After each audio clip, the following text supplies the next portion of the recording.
یہ آپ نے ٹیررزم کا حوالہ دیا، یہ بات درست ہے کہ وہاں پر شاید ہی کوئی ایسا گھر ہو، خاص طور پر کچھ مخصوص علاقوں میں جہاں جو ٹیررزم کا نشانہ نہ بنا ہو، لیکن آپ کو کیا لگتا ہے کہ گورنمنٹ اس وقت جن پالیسیز کے اوپر کام کر رہی ہے، کیا وہ ٹیررزم کو کنٹرول کر سکی ہیں؟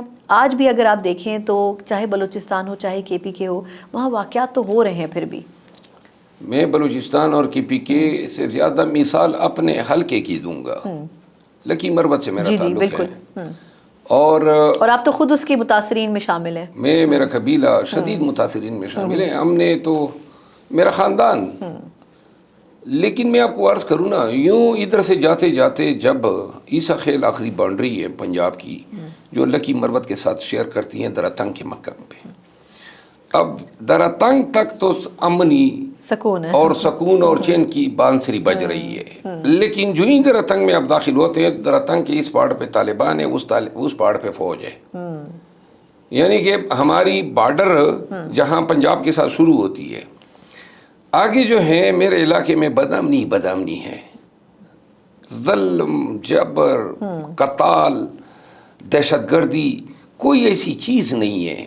اور آج بھی میرے حلقے کے لوگ، میں 2-3 دن کی بات ہے کہ میرے اپنے تھانے کا جو ڈی ایس پی تھا اور اس کے ساتھ ایک جوان، وہ دہشت گردی کا نشانہ بنے. اور یہ ہر 2-3 مہینے میں ہوتا ہے. لامتناہی سلسلہ ہے. یا تو اگر بس نہیں ہے ان کے ساتھ مقابلہ کرنے کا، تو ان کے ساتھ بیٹھ کے مسئلے کا دائمی حل نکالو کہ وہ چاہتے کیا ہیں. مذاکرات کریں نا. آپ نے بھی ہتھیار اٹھائے، انہوں نے بھی ہتھیار، اور وہ کوئی ایسے نہیں ہے کہ مریخ سے آئے ہیں. ادھر ہی ہمارے اپنے علاقے کے لوگ ہیں، تو لہذا ان کے ساتھ بیٹھو.